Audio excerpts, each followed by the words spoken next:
नमस्कार दोस्तों, आपका स्वागत है हमारे यूट्यूब चैनल जिसका नाम है BEd class bye Anand Raj. अगर आपने हमारे यूट्यूब चैनल को सब्सक्राइब न किया हो तो सब्सक्राइब कर दें और इस बेल आइकन को दबाना ना भूलें कि सबसे पहले हमारा वीडियो आप तक पहुंच सके।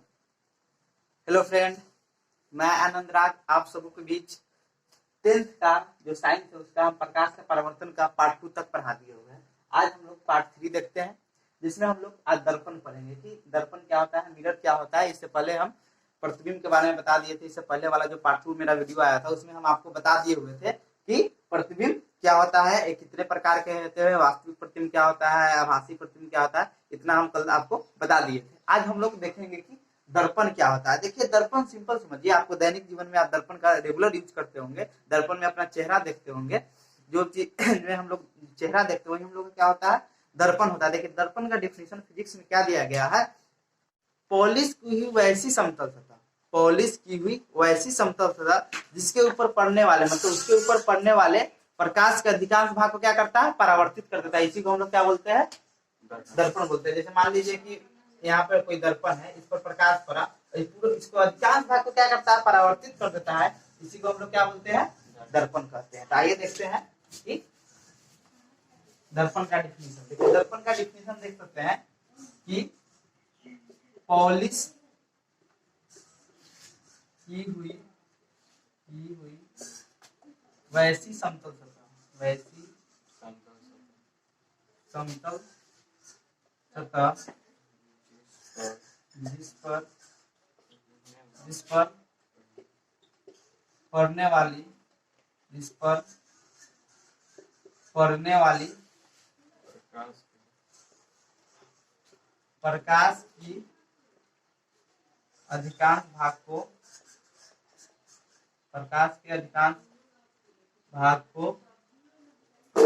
परावर्तित कर देता है, परावर्तित कर देता है। इसी को दर्पण कहते हैं, इसी को दर्पण कहते हैं।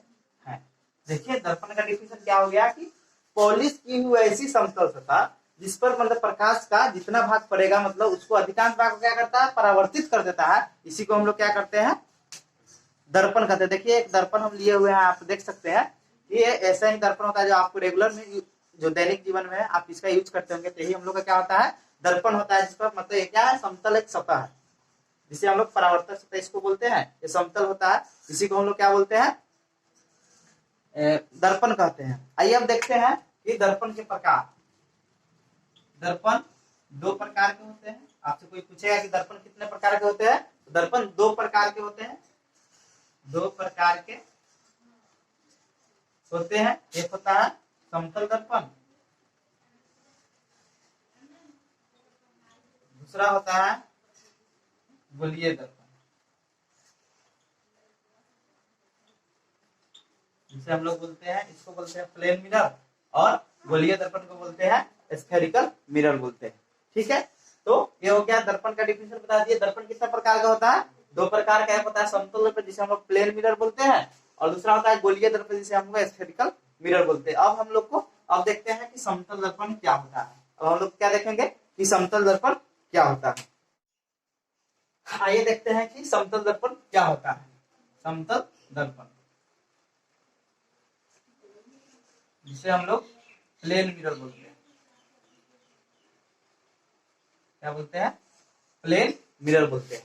देखिए समतल दर्पण क्या होता है, जो आप लोग जिस मतलब जो आप अपने घर में जिस मतलब दर्पण में अपना चेहरा देखते हैं वही क्या होता है, समतल दर्पण होता है। देखिए इसका फिजिक्स में डिफिनेशन क्या दिया गया है कि जिस दर्पण की परावर्तक सतह मतलब जिस दर्पण की परावर्तक सतह क्या हो, समतल हो, उसी को क्या बोलते हैं हम लोग, समतल दर्पण। देखिए परावर्तक सतह किसे कहते हैं, पूछ देगा कि परावर्तक सतह किसे कहते हैं, रिफ्लेक्टिंग सरफेस किसे कहते हैं। देखिए वैसा सतह जिस पर पड़ने वाली प्रकाश की किरण को अधिकांश भाग को क्या करता है, परावर्तित कर देता है, उसी को क्या बोलते हैं, परावर्तक सतह। मतलब परावर्तक सतह क्या डिफिनेशन क्या दीजिएगा कि वैसा सतह जिस पर पड़ने वाली प्रकाश की जो प्रकाश होता है उसको क्या करता है, परावर्तित कर देता है, उसी को हम लोग क्या बोलते हैं, परावर्तक सतह इसको बोलते हैं। तो परावर्तक सतह आप समझ गए। रिफ्लेक्टिंग सरफेस क्या होता है, अब देखिए इसका क्या समतल दर्पण का हम डिफिनीशन आपको बताते हैं क्या होता है। देखिए वैसा दर्पण जिसका परावर्तक सतह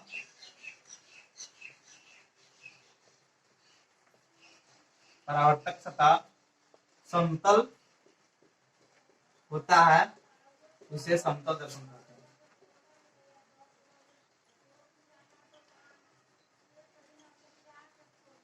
मतलब आपसे पूछेगा कि समतल दर्पण किसे कहते हैं, तो क्या बताइएगा कि वैसा दर्पण जिसका परावर्तक सतह क्या हो, समतल हो, उसे क्या बोलते हैं हम लोग, समतल दर्पण पैरेलल मिरर कहते हैं। देखिए जो हम लोग को जो जो मतलब रेगुलर हम लोग यूज करते हैं, देखिए यही समतल दर्पण होता है। देखिए इसका जो परावर्तक सतह है, जो यही जिससे प्रकाश रिफ्लेक्ट होता है, उसी को हम लोग क्या बोलते हैं।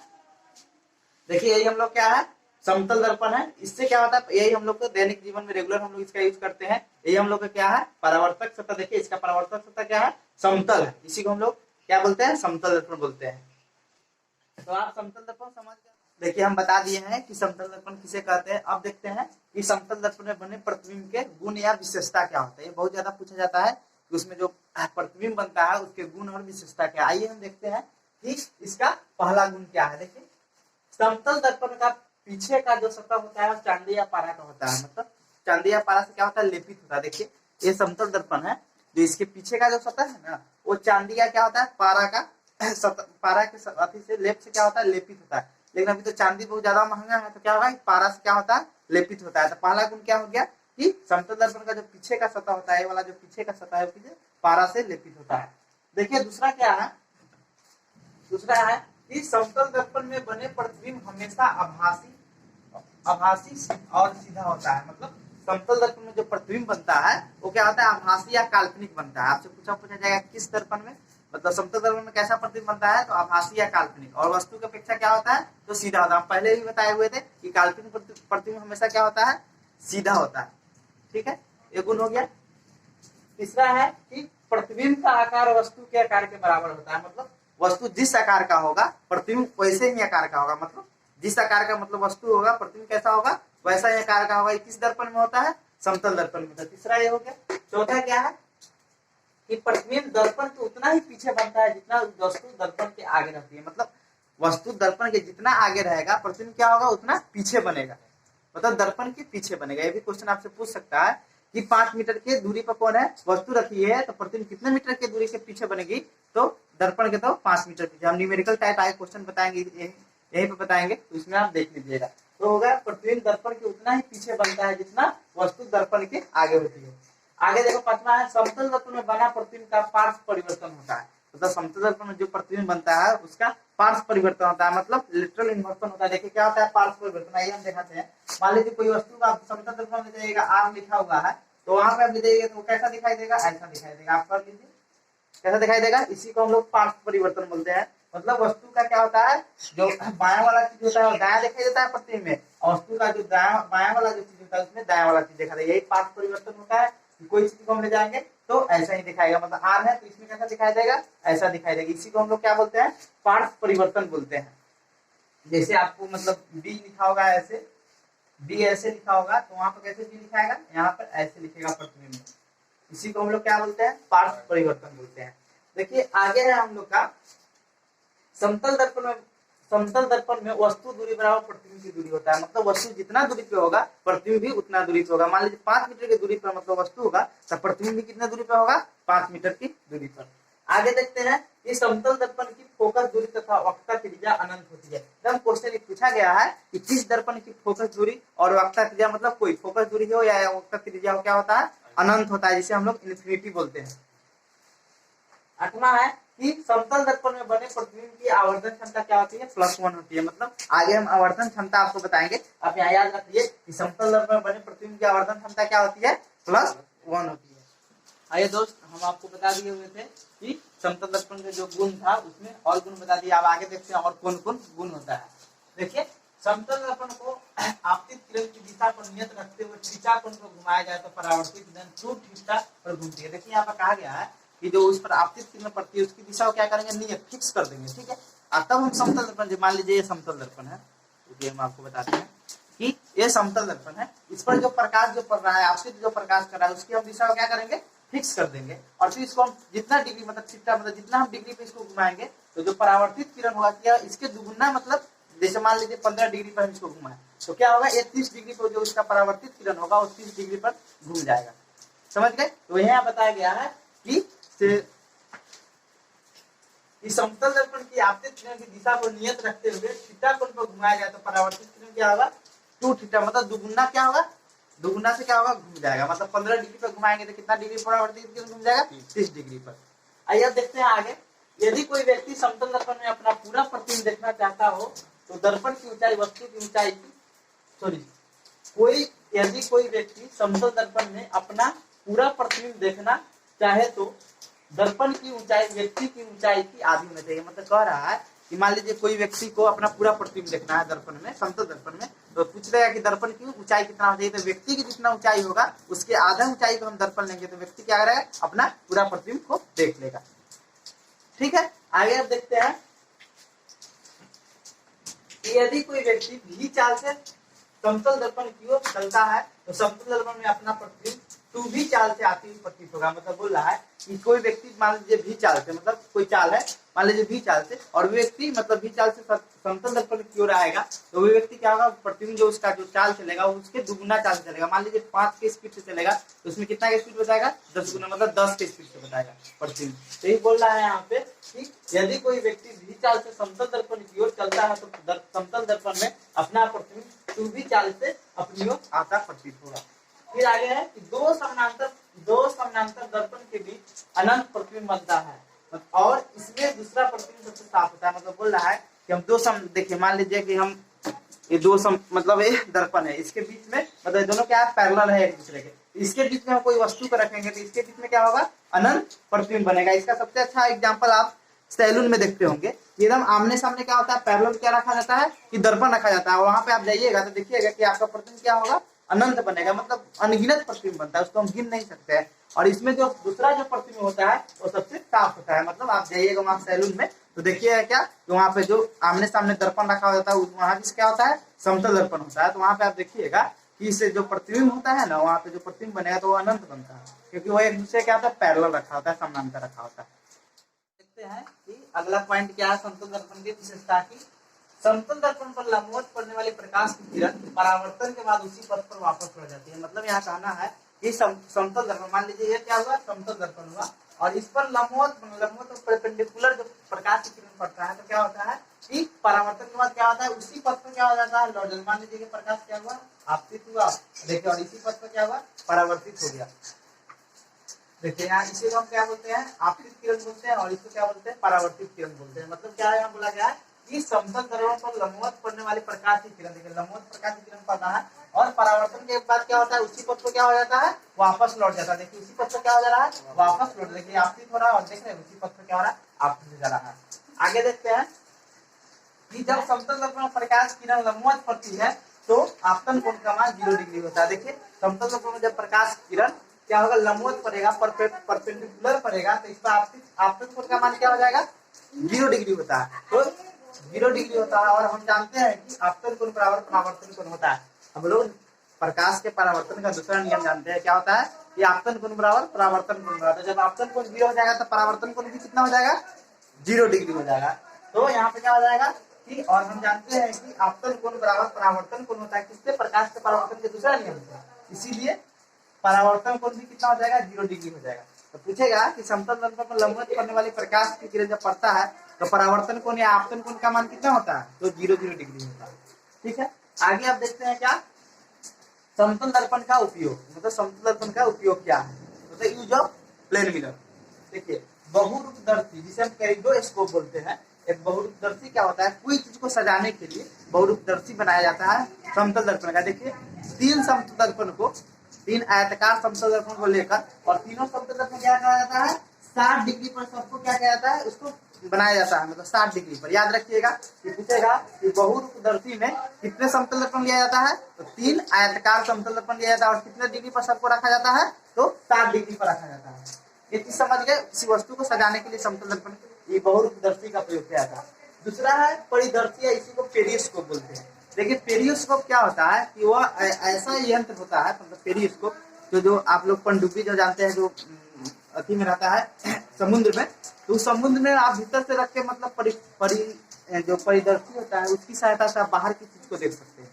मतलब परिदर्शी मतलब ऐसा यंत्र है जिसकी सहायता से हम क्या करते हैं कि मतलब पनडुब्बी में बैठ, मतलब जो पनडुब्बी होता है उसमें भीतर बैठ कर हम क्या कर सकते हैं कि बाहर की वस्तु देख सकते हैं। देखिए तो इसमें भी क्या होता है कि परिदर्शी में हम 2 समतल दर्पण का उपयोग करते हैं। परिदर्शी बनाने में कितने समतल दर्पण का उपयोग करते हैं?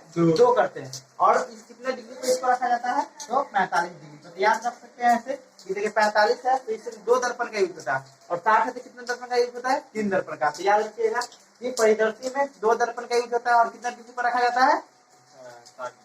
45 डिग्री पर। और जो बहुरूपदर्शी जिसे कॉरिडोर इसको बोलते हैं, इसमें 3 दर्पण का यूज किया जाता है, 3 समतल दर्पण का, और इसे कितना डिग्री पर रखा जाता है? 60 डिग्री पर। याद रखिएगा। आइए अब देखते हैं तीसरा क्या है कि चेहरा देखने के आईना के रूप में, जिसे लुकिंग ग्लास बोलते हैं। मतलब समतल दर्पण का सबसे ज्यादा उपयोग हम किसमें करते हैं? चेहरा देखने के आईना के रूप में, जिसे हम लोग लुकिंग ग्लास के।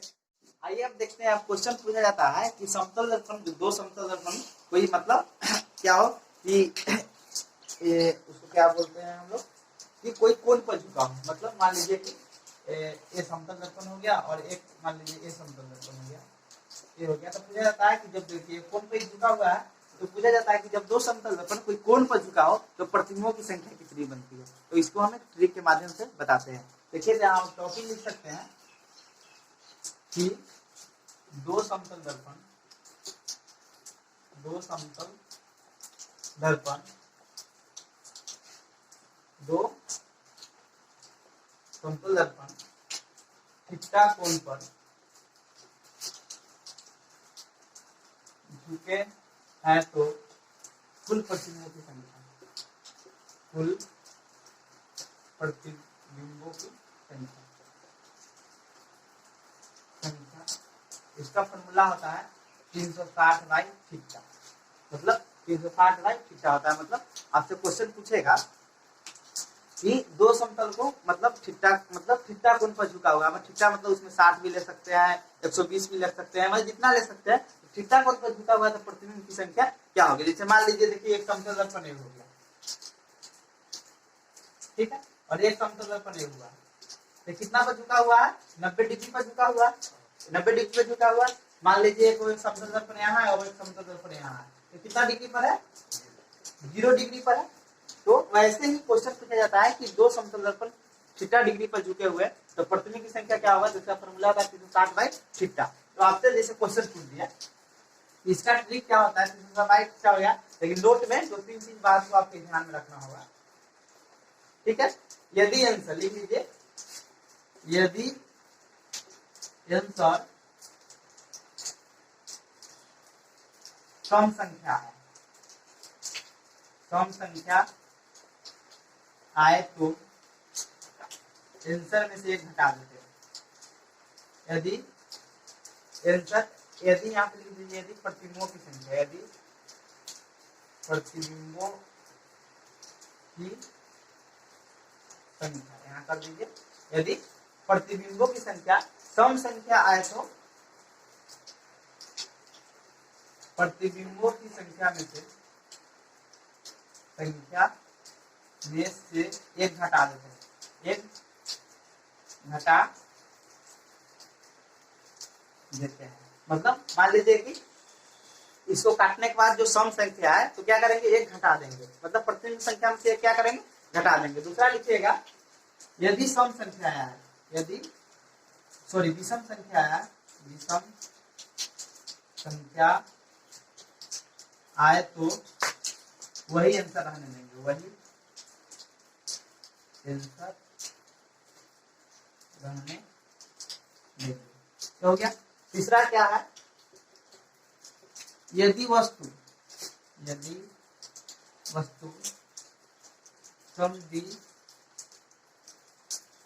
भाजक पर रखा हो तो विषम रखा हो तो आंसर रखा हो तो प्रतिबिंब की संख्या विषम आने पर भी, विषम आने पर भी एक घटा देते हैं, एक घटा देते हैं। मतलब देखिए समद्विभाजक का मतलब होता है कि मान लीजिए कि एक दर्पण ये हो गया, ठीक है, और एक दर्पण ये हो गया, और इसके मतलब 90 डिग्री बना, तब बोल देगा कि वस्तु समद्विभाजक। समद्विभाजक मतलब दोनों के बराबर, मतलब बीच में, मतलब इसके बीच में, मतलब इधर भी 45 डिग्री बट गया, इधर भी 45 बच गया, इसके बीच में जब वस्तु रखा जाएगा तो आंसर क्या हो कि आंसर मतलब आपका अति भी है, विषम भी है, मतलब ऑड नंबर भी है, तो क्या हो जाएगा उसमें से हम एक घटा देंगे। चौथा यहाँ लिख दीजिए, ये आंसर भिन्न के रूप में है, आंसर भिन्न के रूप में आया, भिन्न के रूप में आए तो उसमें से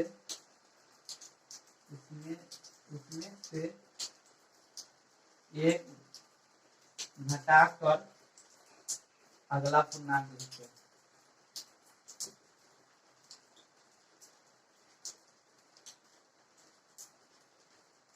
मतलब यहाँ पर बोला जा रहा है, देखिएगा आप इस चीज पर ध्यान दीजिएगा, 4 बात हम लिखे हैं कि देखिए दो समतल दर्पण जब थीटा कोण पर झुका हो, मतलब जब दो समतल दर्पण कितना डिग्री पर झुका हो, थीटा डिग्री, मतलब थीटा कोण पर झुका हो, तो प्रतिबिंबों की संख्या 360/थीटा। लेकिन नोट आपको ये 4 याद रखना होगा। देखिए क्या 4 नोट है कि यदि प्रतिबिंबों की संख्या सम संख्या है, मतलब यदि प्रतिबिंब की संख्या सम संख्या है, मान लीजिए कि यहाँ पर 90 डिग्री पर झुका होगा, तो 90 डिग्री पर झुका होगा मतलब क्या हो जाएगा 360/90 हो जाएगा। तो यहाँ पे क्या होगा 4 आया, तो 4 क्या है सम संख्या है, सम संख्या है, तो क्या हो जाएगा यहाँ पे आंसर क्या हो जाएगा 3 हो जाएगा, मतलब प्रतिबिंब की संख्या क्या हो जाएगा आंसर 3 हो जाएगा। तो ये आपका आंसर हो गया। तो वही कह रहा है यदि प्रतिबिंब की संख्या सम संख्या है तो प्रतिबिंब की संख्या क्या हो जाएगी, एक प्रतिबिंब की संख्या में से क्या करेंगे एक घटा लेंगे। याद रखिएगा क्या करेंगे एक घटा लेंगे। दूसरा देखिए यदि विषम संख्या है, मतलब यदि विषम संख्या है तो वही आंसर रहने देंगे, मतलब विषम संख्या आएंगे तो वही आंसर क्या करेंगे रहने देंगे। मतलब जितना, जैसे मान लीजिए कि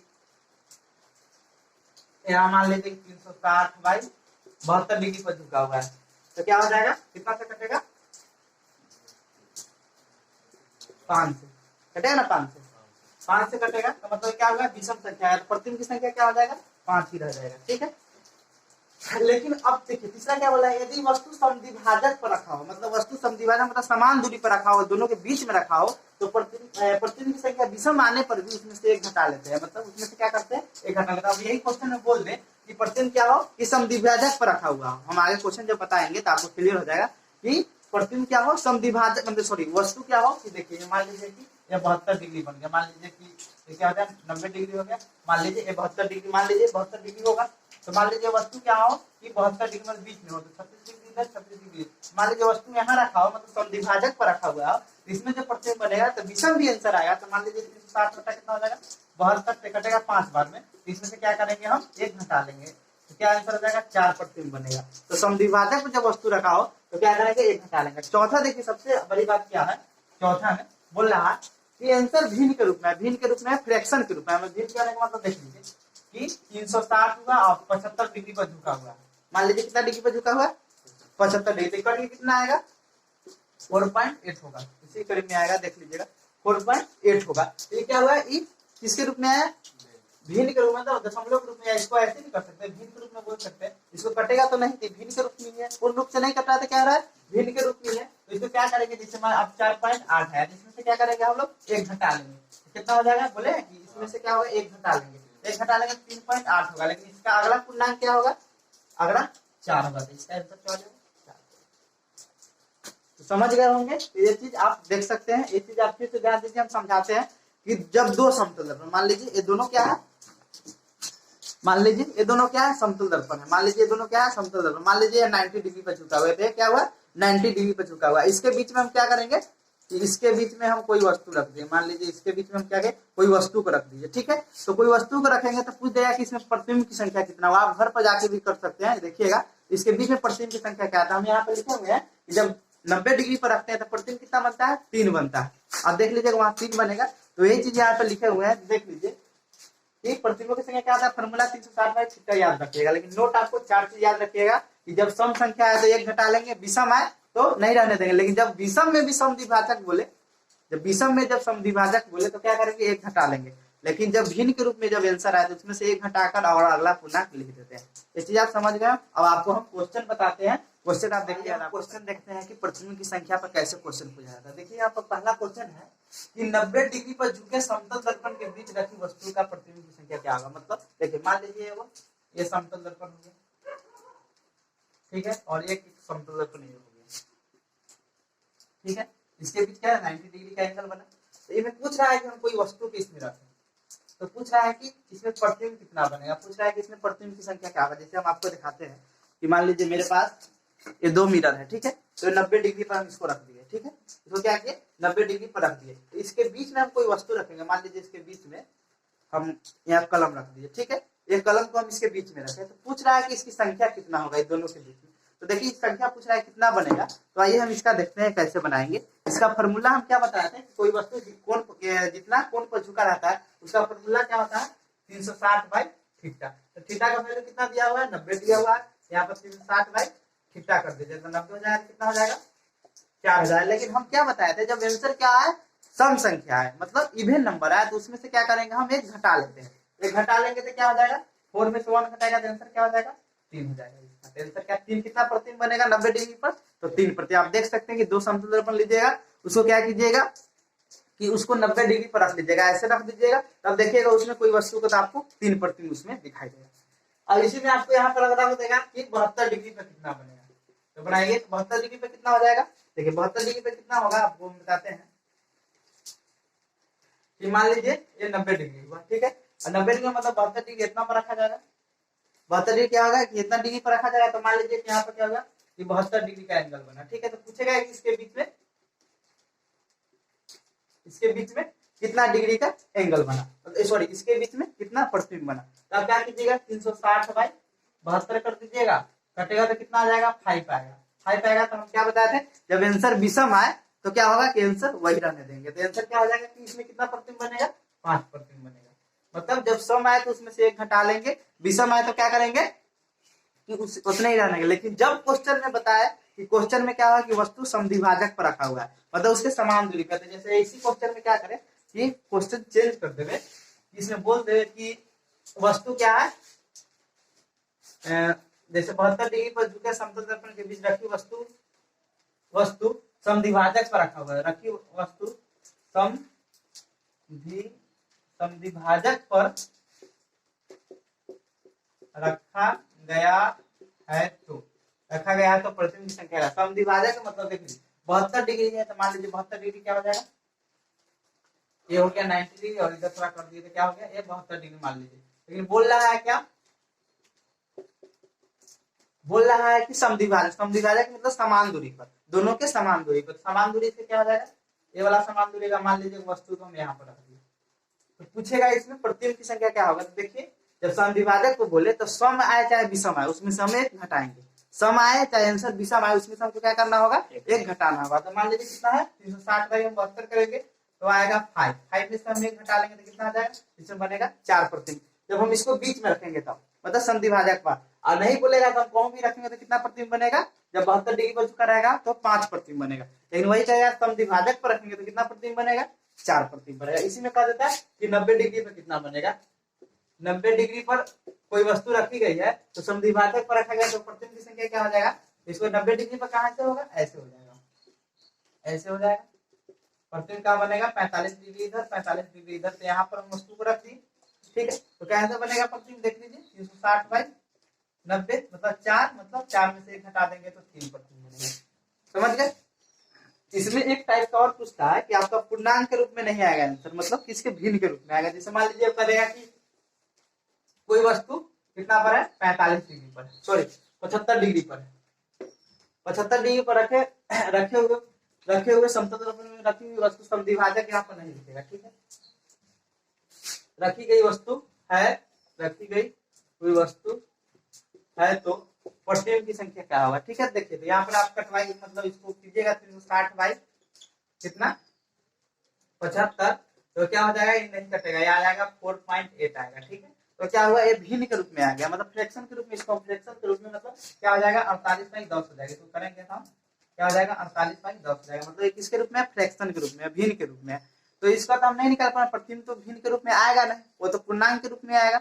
इसे हम क्या करेंगे, इसको क्या करेंगे, 4.8 आ चुका है यहाँ पे, 4.8 आ गया है, इसको क्या करेंगे, एक घटा देंगे, और एक घटाकर क्या करेंगे, जो अगला जो पूर्णांक आने वाला होगा उसको हम लिख देंगे। इसमें से एक घटाएंगे तो क्या हो जाएगा, 3.8 हो जाएगा, इसका अगला पूर्णांक क्या हो जाएगा, 4 हो जाएगा, इसलिए आंसर क्या हो जाएगा, 4 हो जाएगा। समझ गए। और इसमें एक टाइप का जिसे बताए हुए थे कि दो समानांतर जब समतल दर्पण रखेंगे तो उसमें प्रतिबिंब की संख्या अनंत बताए थे। देखिए अनंत क्यों होगा, तो मान लीजिए यहाँ पर 0 डिग्री, मतलब जो समानांतर कोई चीज को रखते हैं, मान लीजिए एक समानांतर है, मान लीजिए कि दो दर्पण है मेरे पास दो ये दर्पण है, इसको हम एक दूसरे के समानांतर रखेंगे तो 0 डिग्री का बनेगा, 0 डिग्री बनेगा। तो देखिए 0 डिग्री बनेगा तो कितना, कैसे अनंत प्रतिबिंब बनता है, मतलब आप जाइएगा सैलून में देखिएगा क्या होता है, तो वहां पे एक दूसरे के समानांतर रखा था, 0 डिग्री पर रखा हुआ था, इसलिए क्या होता है, अनंत प्रतिबिंब बनता है। देखिए 360 बाई हम 0 करेंगे तो क्या होगा, ये इन्फिनिटी आएगा, इसलिए प्रतिबिंब क्या बनता है, इन्फिनिटी बनता है, अनंत बनता है। तो ये चीज आप समझ गए होंगे। तो आपसे कोई भी क्वेश्चन पूछे तो 4 चीज आप ध्यान में रखिएगा कि जब जब मतलब सम संख्या के रूप में आए तो एक घटा लेंगे, विषम के रूप में आए तो क्या करेंगे, नहीं घटाएंगे, लेकिन उसमें जब समद्विभाजक बोल दे तो सम हो या विषम हो, उसमें से क्या करेंगे, एक हम घटा लेंगे, जितना आंसर आएगा। चौथा बात क्या है कि जब भिन्न के रूप में आए, फ्रैक्शन के रूप में जब आंसर आए तो क्या करेंगे, उसमें से एक घटाकर और जितना जो अगला पूर्णांक है उसको हम लिख देते हैं।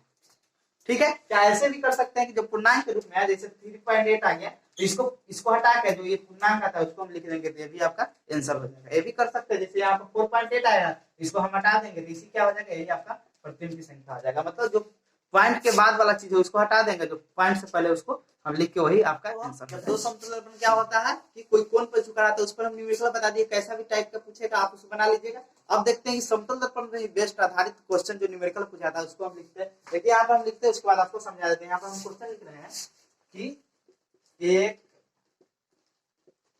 एक समतल दर्पण को 15 डिग्री से उसके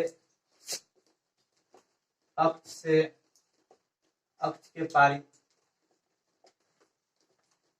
के पारित घुमाया गया हो तो परावर्तित किरणें कितने कोण पर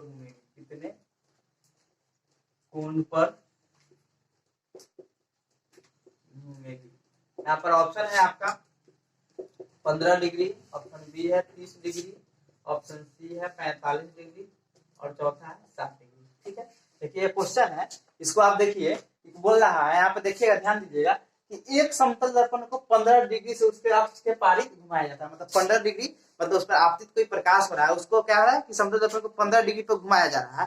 तो वही पूछा जा रहा है उसमें परावर्तित किरणों कितने कोण पर घूमेगी। देखिए आपको हम पहले ही बताए थे कि समतल दर्पण जो होता है उसको हम क्या करेंगे, जो उसका आपतित जो किरण होता है उसकी दिशा को हम क्या करेंगे कि नियत रखते हुए, फिक्स करके जब उसको हम घुमाएंगे समतल दर्पण को तो क्या होगा, उसका जो दुगुना क्या होता है, दुगुना अति से घूम जाता है। तो यहाँ पे क्या हो जाएगा, यहाँ पर 15 डिग्री बोल रहा है तो कितना डिग्री कोण से घूम जाएगा, तो यहाँ पे आंसर क्या हो जाएगा, 30 डिग्री से हो जाएगा। उसका जो परावर्तित किरण क्या हो जाएगा, 30 डिग्री से घूम जाएगा। आगे आप क्वेश्चन देखते हैं कि दूसरा क्वेश्चन देखते हैं कि प्रकाश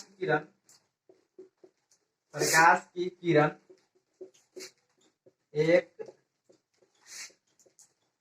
समतल दर्पण पर लंबवत आपतित होती है तो यहाँ आपतन कोण और परावर्तन कोण का मान बताएं। मतलब बोल रहा है कि प्रकाश किरण एक समतल दर्पण में क्या होती है, लंबवत आपतित होती है। तो यहाँ पर आपतन कोण और परावर्तन कोण का मान बताया। यहाँ पर ऑप्शन है 90 डिग्री और 90 डिग्री। ठीक है, दूसरा ऑप्शन है 0 डिग्री और 0 डिग्री। तीसरा ऑप्शन है 0 डिग्री और 90 डिग्री। चौथा है 90 डिग्री और 180 डिग्री।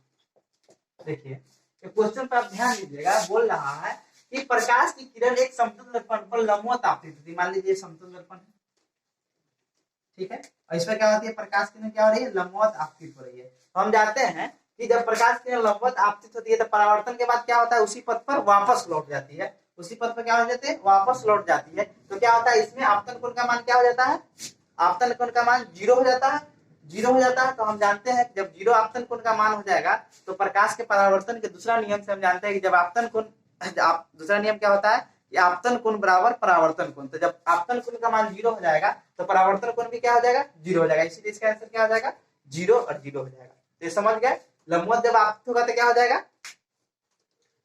लंबवत आपतित होगा तो आपतन कोण और परावर्तन कोण क्या हो जाएगा, 0 0 डिग्री का बनेगा। अब आगे क्वेश्चन देखते हैं, आगे क्वेश्चन देखते हैं।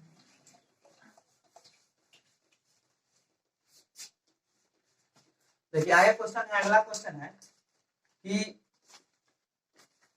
अगला क्वेश्चन है, एक वस्तु समतल दर्पण से 10 cm की दूरी पर रखी गई है तो रखी गई है तो प्रतिबिंब की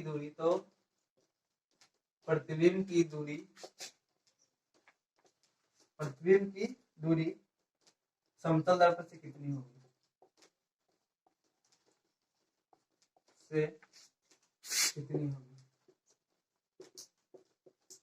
देखिए इसमें ऑप्शन है, ए ऑप्शन है 10 cm, दूसरा है 20 cm, तीसरा है 30 cm और चौथा है 40 cm। देखिए यहाँ पर बोला जा रहा है, क्वेश्चन आप देखिएगा, ध्यान दीजिएगा क्वेश्चन पे आप ध्यान दीजिए। बोला एक वस्तु समतल दर्पण से 10 cm की दूरी पर रखा है। मान लीजिए कि ये क्या है, हमारा समतल दर्पण है, ठीक है। इससे वस्तु क्या है कि 10 सेंटीमीटर की दूरी पर रखा है। मान लीजिए ये वस्तु है, इसको हम 10 सेंटीमीटर की दूरी में रखे हैं। तो क्वेश्चन पूछ रहा है कि प्रतिबिंब की जो दूरी होगा वो समतल दर्पण से कितना दूरी पर होगा। मतलब देखिए मान लीजिए वस्तु रखा गया, आप देखिए कि इसमें क्या पीछे जो प्रतिबिंब बन रहा है वो कितना दूरी पर है। आइए हम देखते हैं कि हम जानते हैं कि वस्तु की दूरी जितना होगा उतना क्या होगा, प्रतिबिंब की दूरी होता है। तो इससे क्या हो जाएगा, इसका क्या आंसर क्या हो जाएगा, जब जितना प्रतिबिंब की दूरी है उतना, तो सॉरी जितना वस्तु की दूरी है उतने क्या हो जाएगा, प्रतिबिंब की दूरी हो जाएगा। इसलिए आंसर क्या हो जाएगा, 10 cm। ये क्वेश्चन हो गया। आगे क्वेश्चन देखिए,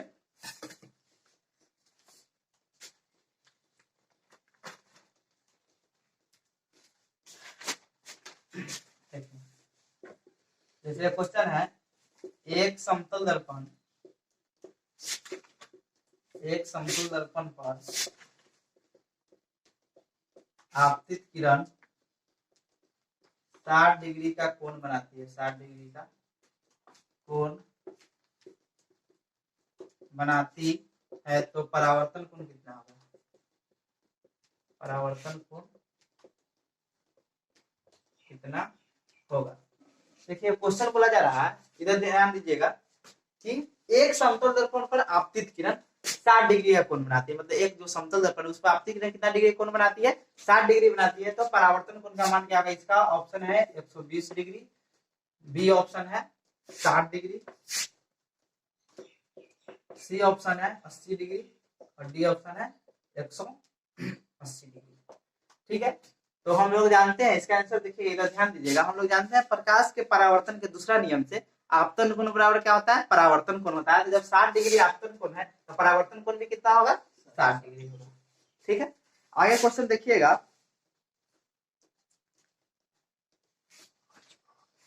एक क्वेश्चन आगे देखिएगा,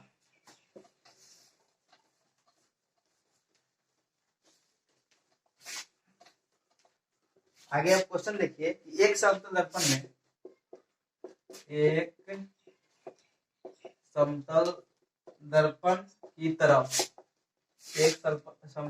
की तरफ आप 5 सेंटीमीटर प्रति सेकेंड के वेग से आ रहे हैं तो आपका प्रतिबिंब किस वेग से आता हुआ दिखाई, किस वेग से आता हुआ दिखाई देगा। मतलब क्वेश्चन बोला जा रहा है, क्वेश्चन पे ध्यान दीजिए कि एक समतल दर्पण की तरफ आप 5 मीटर की वेग से आगे बढ़ रहे हैं, मतलब समतल दर्पण की ओर बढ़ रहे हैं, तो वही पूछ रहा है कि आपका प्रतिबिंब किस वेग से आता हुआ देख। मान लीजिए देखिए एक समतल दर्पण है, यहाँ ध्यान दीजिए, यह क्या है, समतल दर्पण है, और आप इस साइड से, मतलब इस साइड से क्या होगा कि आप 5 सेंटीमीटर प्रति सेकंड की वेग से आगे आ रहे हैं, तो वही पूछ रहा है कि प्रतिबिंब कितने स्पीड से आपको दिखाई देगा। तो हम पहले ही बताए हुए हैं कि जितना स्पीड से आप समतल दर्पण की तरफ आइएगा उतना स्पीड से क्या होता है, उसके दुगुना स्पीड से होता है, मतलब उसके दुगुना स्पीड से वह दिखाई पड़ता है, प्रतिबिंब दिखाई देता है। तो यहाँ पे ऑप्शन दिया हुआ है 10 सेंटीमीटर 10 सीएम प्रति सेकेंड, दूसरा दिया है 5 सेंटीमीटर प्रति सेकेंड, तीसरा है 15 सेंटीमीटर प्रति सेकेंड, और चौथा क्या है 20 सेंटीमीटर प्रति सेकेंड। इसका देखिए आंसर ये हो जाएगा, हम बताए हैं कि जितना स्पीड से आप चलिएगा उसके दुगने स्पीड से क्या होगा, प्रतिबिंब आपको दिखाई देगा। मतलब आगे हम लिखाए थे कि कोई भी वेग की चाल से समतल दर्पण की तरफ आता है तो टू भी चाल से क्या होगा, प्रतिबिंब दिखाई देता है। यहाँ पर 5 सेंटीमीटर प्रति सेकंड से है, तो इसका दुगुना कर देंगे तो क्या हो जाएगा 10 सेंटीमीटर प्रति सेकंड। यही आंसर आपका हो जाएगा, क्वेश्चन आपको पूछा गया है। आइए अब हम देखते हैं अगला।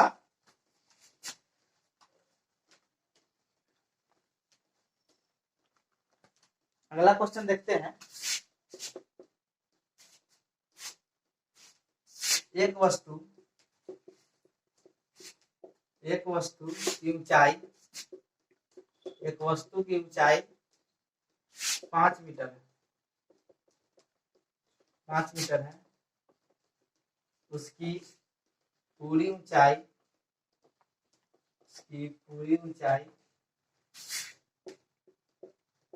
समतल दर्पण में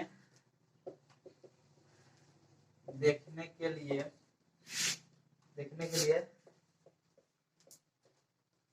समतल दर्पण की कितनी ऊंचाई होनी चाहिए, कितनी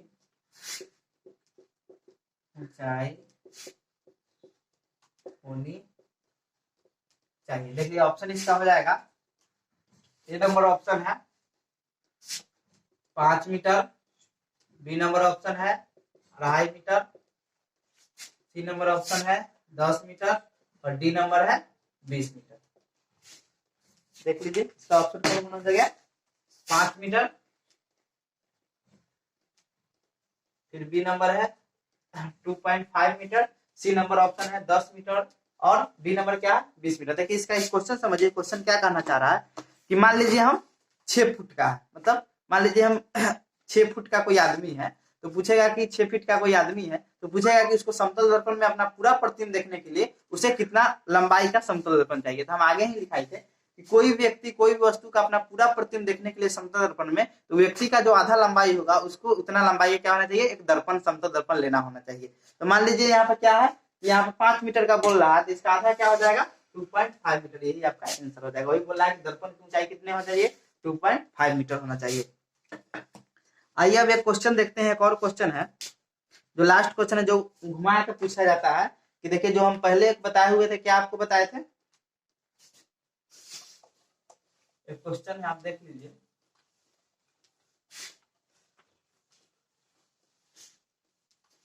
देखिए क्वेश्चन कैसे पूछता है, एक क्वेश्चन छूट गया था उसमें, एक वस्तु एक दूसरे पर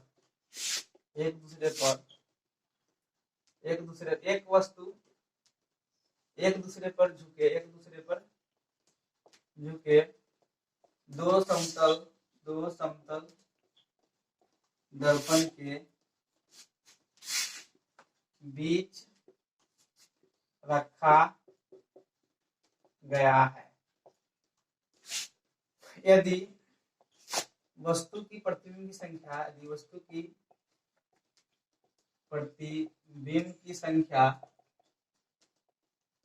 संख्या 7 हो तो दोनों दर्पणों के बीच का कोण ज्ञात करें। दोनों दर्पणों के बीच का कोण ज्ञात करें। देखिए यहाँ क्वेश्चन बोला जा रहा है, क्वेश्चन पर ध्यान दीजिएगा। जैसे पहले क्वेश्चन पूछा जाता है कि 90 डिग्री पर दो क्या है, समतल दर्पण झुके हुए हैं, उसके बीच में कोई वस्तु रखा गया है, तो प्रतिबिंब की संख्या पूछा जाता है। यहाँ पे आपको क्वेश्चन क्या पूछ दिया कि प्रतिबिंब की संख्या दे दिया, आप पूछ रहा है कितना डिग्री पर झुका हुआ है। ठीक है, तो देखिए इसका देखिए आप निकाल सकते हैं ऐसे, जैसे 360 भाई इसको क्या करते थे, प्रतिबिंब की संख्या से क्या जितना जितना डिग्री पर क्या होता है झुका जाता है उससे हम भाग दे देते हैं। मान लीजिए यहाँ पर 100 डिग्री पूछ रहा है, मान लीजिए 7 दिया हुआ है, तो यहाँ पर आप ध्यान दीजिए कि इसको हम यहाँ कर देंगे तो एक पूरा क्या हो जाएगा 360/7, लेकिन 360 से ही कट रहा है, नहीं कट रहा है। जैसे पता क्या चल रहा है कि ये इसका जो संख्या है 7 दिया हुआ है, लेकिन ये क्या होगा, ये विषम संख्या के रूप में आएगा। विषम संख्या के रूप में देखिए ये हो गया 360 में नहीं कट रहा है, तो हम क्या करेंगे, मान लेंगे कि एक ज्यादा संख्या होगा, मान लीजिए 7 दिया है, तो उसको तो हम घटाते थे ना प्रतिबिंब की संख्या में, नहीं आता था सम संख्या आता था, क्या करते थे प्रतिबिंब की संख्या घटा देते। यहाँ प्रतिबिंब की संख्या दिया हुआ है, ठीक है, तो क्या करेंगे, मान लीजिए हम यहाँ 8 कर दिए, 8 कर दिए तो क्या हो जाएगा 45 से कर देगा 45 डिग्री पर, तो मान सकते हो कितना पर झुका हुआ होगा, 45 पर झुका हुआ होगा। इससे अभी आप पता कर सकते हैं कि कितना पर झुका होगा, 45 पर। ऐसे आप कर सकते हैं। तो यह हो गया आपका एक क्वेश्चन पूछा गया था, एक वस्तु एक दूसरे पर कितना पर झुके हुए हैं, दो समतल दर्पण झुके हुए हैं, तो प्रतिबिंब की संख्या कितना है, 7 है। तो पूछ रहा है कि दोनों के बीच का कोण ज्ञात करें। तो मान लीजिए 7 से नहीं कट रहा है, तो समझिए कि हमको एक आगे बढ़ाना होगा, क्योंकि हम घटाते थे उसमें से, तो हम इसमें कहेंगे एक जोड़ेंगे, तो 8 में कट गया तो कितना से गया 45 डिग्री पर वो होगा।